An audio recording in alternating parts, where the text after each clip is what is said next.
2, 3. 1, 2, 3. What's up YouTube? Victor here on the Let Me Explain show, and today I'd like to do a video about my observations on taking herbs for the last 2.5 years. So the journey has been really interesting, and I've been a stickler for herbs after my initial reaction to them. So the first product I took was Dr.Sebi's BioFerro, and my reaction to that, if you watch the video, I'll link it below, that I did a review of on the second day after I took it, was that I slept better. My urinal flow was clear and better. In other words, in the mornings I struggled to pass urine. My system was blocked somehow, but after I took BioFerro, suddenly I could pass urine easily, and that was one of the initial things. And the sleeping part was a major part, because I usually had trouble falling asleep, but I slept well, and when I woke up it was like I was awake. It's hard to describe to anybody who's never been in that state of awareness where your mind is clear. I had no mental no brain fog, where you wake up and you're like, what's going on? Where am I? What day is it? What am I doing? I was up and alert. And so after that, I dug deeper into Dr. Sebi's company, and after his death, and realized that there was a lot of infighting within the company, I decided not to buy herbs from his company anymore. But what I did was I followed his teachings, his lessons, his recommendations on herbs. I researched his the material he was talking about, and I started putting my own herbs together, and I found that you'll find this in my previous videos, but I just thought it's interesting to do a video after 2.5 years. So I found Burdock root. This is Victor on the Let Me Explain show, and today I would like to talk about Burdock root in more detail. That's to say, I really want to dive into what it is, what it does, and where it comes from. So, elderberry, hibiscus, Indian sarsaparilla, yellow dock, and also, yes, and bladderwrack, to be the core things that really work for me, especially Irish CMOS. YouTube, this is Victor on the Let Me Explain show, and today I would like to talk about my herb. No, I'm just kidding. I'd like to talk about Irish CMOS, so let's get into it. So Irish CMOS is whose scientific name is Chondrus crispus, is a seaweed, and it's popular in Europe, Ireland, and also on the shores of North America. So that's basically what Irish CMOS is. Now let's take a look at its qualities and what it's been used for. But before we do that, it's good to note that where the name Irish CMOS comes from, and it comes from the fact that it was used a lot as a food source during the Irish hunger period. So when the Irish got hungry during that period, they ate a lot of CMOS. Irish CMOS has been like a cornerstone of my diet ever since I started taking herbs. So just last month I experimented with making my own tonic, and what I did was I took like a pound of it. I kid you not, it was a pound of hibiscus, a pound of elderberry, and 6 tablespoons of Irish CMOS. I had bladderwrack in there, Indian sarsaparilla, yellow dock root, and I just boiled the heck out of them to make a tonic. And what came out was this really dark, heavy syrup that almost has a sweet taste to it. I also added cocoa melca. I haven't used it before, but why I didn't feel too much of an effect from it, because it came in large chunks which were bark like, and I don't have a grinder big enough for that. I'm investing to get a grinder. But cocoa melca apparently soothes the the nervous system. It just calms the central nervous system. So I'm gonna get back to that and give you more feedback on that. So 2.5 years later, what's my takeaway? My takeaway is that in previous videos, I mentioned that I used to be an addict of Coca-Cola, to the point that it was an automatic reaction, which really scared me when I noticed that. I would walk into a shop, into a supermarket, and the first thing I would load up was a 6-pack of Cokes, without even thinking about it. It's not on my shopping list. I'm not thinking about it, but it's in my cart. That's when I started thinking, wait a minute, something's not right here. I'm being manipulated by, the product, by love of the product. So taking herbs, I started noticing the effect that Coke had on my system, and I just felt overhyped, just super hyped, and then I would crash after that. And I could feel my system working through that. I kid you not, this is real, at least for me. I think it was 6 months in, I began to feel the effects of certain foods that I ate. And then fast forward to 1.5 years, I began to have this consciousness about what meat does to the system, and started being more aware of how food affects me. And I began to tinker with the idea of giving up meat, but it's super addictive, and I just couldn't give it off the bat. But fast forward again to 2.5 years later, I'm done with meat, basically. I mean, I'm not juiced by it. I'm not interested in it, and I don't like the effect it has on my body. And what's that effect? What I'm noticing is that I was just telling my daughter this morning that the last time I had chicken, because she had chicken for dinner last night, much against her will, we had chicken in the house, and I prepared that for them for dinner because I don't want to limit their diet based on my diet. I want them to make their own choices. And she resisted the chicken. She didn't want to eat it, and I was like, yes. But she ate a little bit, and I ate a little bit too with her. And in the morning, I was feeling a bit confused, a bit lethargic. I was slower than usual. I don't want to say it's only the chicken off the bat, but if I were to say that, I would back that up by saying each time I ate meat previously, I had a similar feeling. So my diet right now consists of mostly olives. I take a lot of greens, so anything veggie like. I love sweet peppers. I love celery. Totally love celery.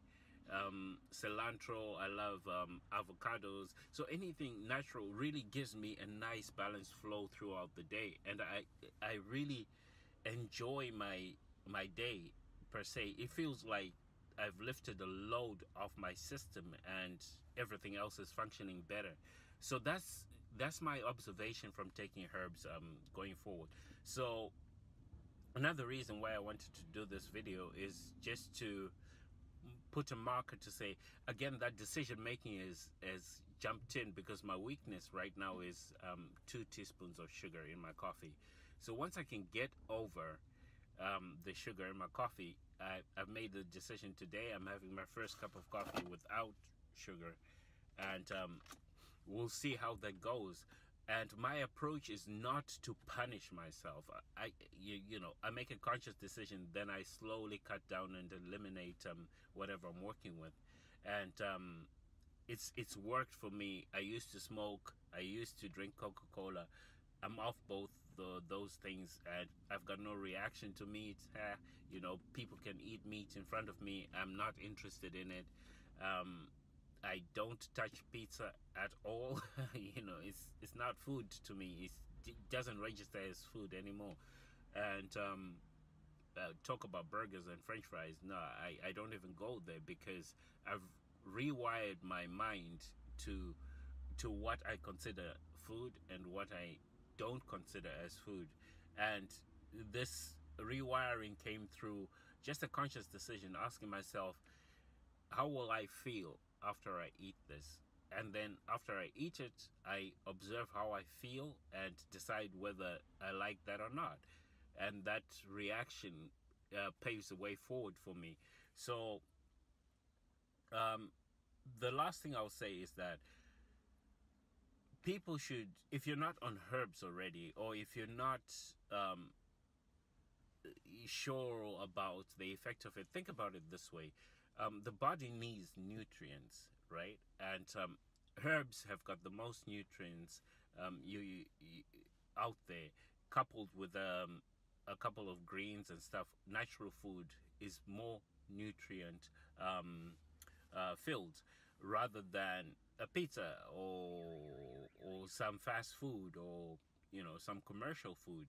So it affects how you think, how you feel, and that in turn affects how you act, and how you act affects your relationships and your outcomes. So the benefits far outweigh the initial hurdles of starting up. There's all this food flashed in your face through commercials. There's food all around you which is unhealthy for you, and it's cheaper to get this food rather than to buy herbs and prepare them yourselves. It's way more convenient to just buy a burger than put a salad together and eat healthier.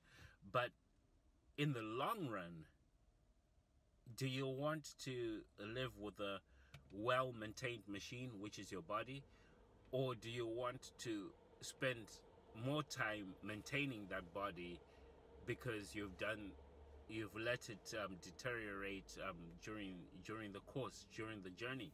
So that's my perspective to it, and I highly encourage people to look into herbs. My starting point really was I was anemic for a lot of years. I think I've mentioned this a lot in previous videos. So, and the thing, I was told to take iron supplements in the form of pills, and it just didn't really work for me. So I was looking for something that would cure my anemia, not treat the symptoms. And I came across Dr. Sebi, and my journey began. And Burdock root is just the bomb. It does the work for me when it comes to iron in my to supplying my body with iron, which helps with anemia. And when I went back to my doctor, he was like, "Yeah, it looks like you're no longer anemic." And my blood test came back showing much improved results. So this stuff does work. And when you think about it, at least where I come from, I'm not bashing meat eaters at all. You do what you want to do with your life. But when I look back at my history, when I look back at where I came from, people didn't eat meat on a daily basis. Earlier in my years, I say earlier in my years because I saw the transition from where people adopted a more Western style of living and moved away from an African style of living. And the African style of living was dictated by the agriculture, by the agricultural cycle. So in other words, there was a time where meat was abundant. There was a time where crops were abundant. So it was a paleo diet where you ate according to the season, according to what was available. So that meant that meat was scarce. It wasn't, on everybody's plate all the time. Then there came a time when people began to produce more chickens, produce more goats, more cattle, because there was an incentive to sell. And that led to people eating more meat, people, changing their diet, and consequently, there were more illnesses surfacing up. So when I look back, I mean, meat is not something that I need to survive on. If I have my herbs, I have done without meat for a month, 2 months, 3, 4, 5, 6 months, and it's not having an effect on me. So rather, the effect is that I'm feeling better. I feel my system is operating at a higher level. It's not yet optimal, I've reached optimal peaks where I'm like super clear in my mind is super clear, and I'm full of energy, and I'm feel well rested. You know, you just feel well.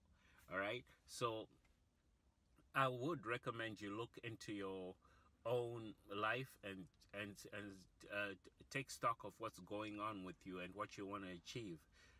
For me, I want to be able to paint as long as I can, and generate good ideas for my work and enjoy doing the work, because I am in a body that's healthy and a mind that's clear and healthy also. So diet for me is a crucial part of it. And what gets me is it's not highly regarded, especially in America. If you look at public schools, what they feed our kids is sugar, salt, sugar, salt. There's a lot of bad stuff that goes into kids' lunches provided by the system. And lastly, I'll just mention that there is a documentary that I watched on Amazon Prime, and it's called the Sugar. I think it's called, yeah, I think it's called Sugar. Anyway, I'll put it up here. There it is. And I recommend people watch that, because this guy went on a diet, of the healthy diet, where products that are marketed as healthy, and just to see the effect it would have on his body. And that's as much as I'll give you. It's totally worth watching. It will make you think about a lot of things, and hopefully this will trigger you or encourage you to really look into your diet and consider making those changes you need to make to feel more optimal. All right, this has been Victor on the Let Me Explain show, giving you my 2.5 year report on herbs. Have a beautiful day.